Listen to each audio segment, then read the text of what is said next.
gushimira ko nanone wongeye gufungura ino video kandi nanone ngiye gushimira abantu bose bakoze subscribe.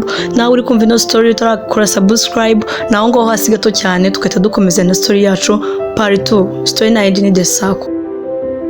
Derukana na Kate, mama ari kumbwira ati Kate na hano uri bujye, naho ugiye kujya pe, ntago wari ngiye ureze nyo sinderanyo pe, urambwiye ngo ngaya masaha ngo ugiye gusa ibyo numva byumvikana.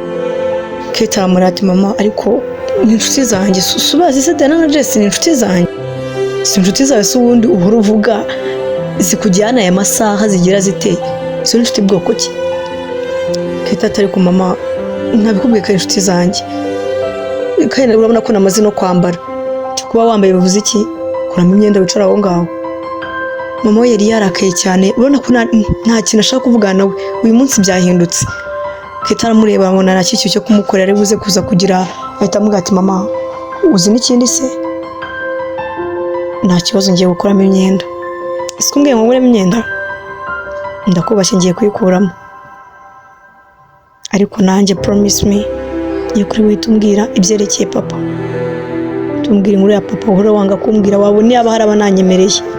Mama Kate yahise amureba asa nk'ugize igihunga, nubwo yambwira ati papa wawe uti story ya papa wawe? Kate amubwira ati ya story ya papa niyo nshaka, nta kibazo ndabiparitse naho ndi buye. Mama atamubwira ati okay Kate mwana wanjye rero unabishwe kubuza si ukukwanga, ahubwo okay ngaya ma promise ndabize umukobwa mwiza wubaha, ma promise yo kuri bugende ukitwara neza kandi ukagaruka utebutse amasaha atararenga ntutinde, sibyo? Promise. Mugati mama promise no kuri ntabwo ndi butinde. Tugenda aramuhobera mugatira koze mama itufatisha koshi vuba yihuta, kwa kwahereka arabona message zaba Jesse na Diana bo mugase uri hehe kuri kudutinza twahageze twakubuze, ahita agenda yihuta. Kurundi ruhande rero hari abatipe batatu bari ahantu n'ahantu basa nkaho barebera film nyine ukuntu ku muryango wawo niho bari barahagaze bameze nkaho bategereje abantu. Umwe muri bo ahita areba mugenzi we ati ese Jackie Jacques bimeze bite ko mbona usa nkaho warambiwe? Aramubwira ati ariko bro njye nawe njya ndambirwa, ahubwo njye ndi kureba Raymond ndabona rero warambiwe. Jacques ahita amubwira ati Raymond kuki buri gihe ubu usa nkaho tugukoresha ibintu ku gahato, kuko ndabona agiye tuba twabigwasemo. Raymond atavuga ati ako Kay na Jacques igihe nababwiye ngo mujye mu mahoro nzabagirene, njye mwambwiye kuza alright naje, gusa hari ikindi mushaka? Nese mugenza mvuge ngo mama muri kuvuga nukuri ko mari zo si character zanjye kandi murabizi tu, simna bafite banjye se bro murabizi ntago kuvuga avuga ari ibintu byanjye. Kay ahita amubwira ati okay cyambere nukuri bubu hari tako ndabona barakubwa nabo bari kudutinza. Jacques ahita amubwira ati abakobwa se subaza ukuntu batinda mu mayira. Raymond yateruke ati muvuze ngabaki tujye duhagaze nga dutegereje abakobwa.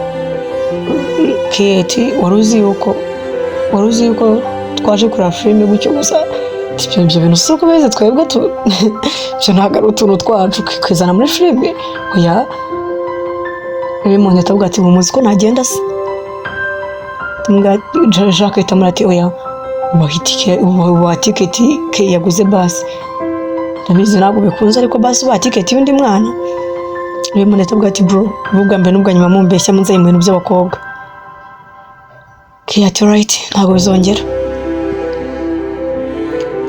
Diana na Jesse bahagaze hanze bategereje yuko Kate aza, bakomeje kureba ku isaha, bakomeje kumureba bavuga simbazenguka ati mana ngiye kuko Kate yasuva muri taxi vuba ahita yishyura taximan ahita sokamo ahita areba imbere arebona abajyana ati mva mu mbabare n'ukuri mu mbabare natinze nagize akabazo nagize kutumvikana mu gatoya ariko mu mbabarire. Diana ahita amurati se hagati aho ngaho uraje yego kusugura sute urabona ibyo ni ibiki maso urabona uburyo usamo nta makeup ubundi subwo ibyo wambaye byo ni ibiki. Ahita akuramo imyenda yari yazaye mu kabaga aramubwira ati kiragenda ujye kwambara ubundi uze tugende. Jesse asigara ngo ari kumwe na Diana amubwira ati ibintu kuze ni ibiki kumbwira guhindura imyenda se byari ngombwa ukamara imyenda iri comfortable kuri wari ikintu bya bitwaye.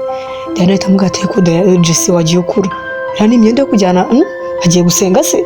Oya rwose Kate ajya sirimuka. Sasa rero Keti yaragiye akareba imyenda bamwambitse akabona iri kumujena ukuntu, ariko kugira ngo nyine femu ye atayisigaza aho ngaho akomeza avuga ati kanihangane mbyambare. Ndetse yambaraga kanzu yari yamuhaye, gusa ikubona ari kagufiya, yajya gusohoka avuga ati nsohoke nambaye gutya. Arangije ahita yumva ntabwo abishoboye pe, ahita akuramo ya kanzu yambariya uko yaraje yambaye. Asohotse Diana amubwira ati se ibyo ni ibiki wambaye, simubwiye ngo uhindure.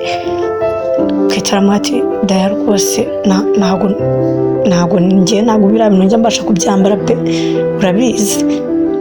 Aramubwira ati ujye guhindura, gusa wabona uri kugenda usutemo. Aho kakiri kuvuga phone ya Diana isona, ahita hiyandikamo ngo Kay. Ahita asa nk'uyifata ajya ku ruhande aramuvugisha.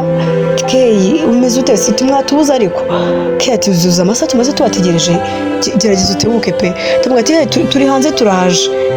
Jesse ahita amubwira ati Diana utundi wametse akenda yambaye ukuntu numva bari kuguhamagara twanatinze. Amubwira ati Keti katunda kuvuga mbere n'ubwa nyuma. Ujya kujya ahantu muri Paris cyangwa ahantu mushaka ujye umbwira ngubwire uko wambara tugende. Baragenda, ubundi hanze bazi yuko ikigare kiyobowe na Keti, ariko siko biri. Diana kenshi niwe ufasha kuri vola, utuntu twose dukorerwa aho ngo Diana niwe waduteguye. Bahise binjiramo imbere aho ngo bagiye kureba filime, bahita bagenda basuhuza abantu basanzemo.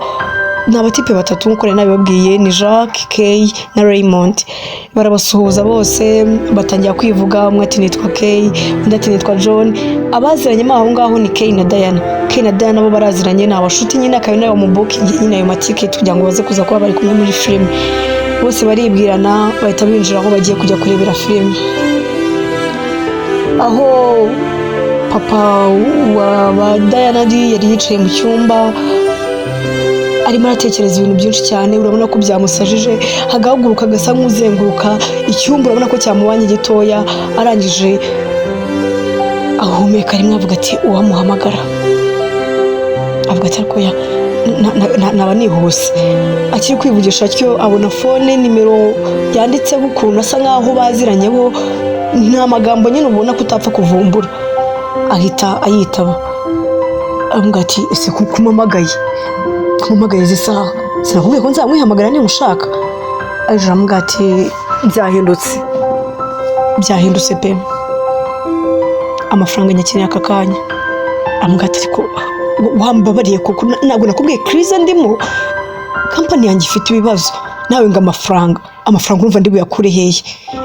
Aramubwira ati uri buyakure simazi, ariko kumujya ujya kubika kuri ibi bigora. Ni ukuri pe, kubona mura n'umuntu nawe nkwiye kuba ndi kubwira ukuri sinkubwire birambangamira. Okay, urayanyimye mbivuge. Aramubwira ati okay, katwumvikana, amafaranga ndayaguha vuba ngaha, ariko nawe ntuzaneza abantu.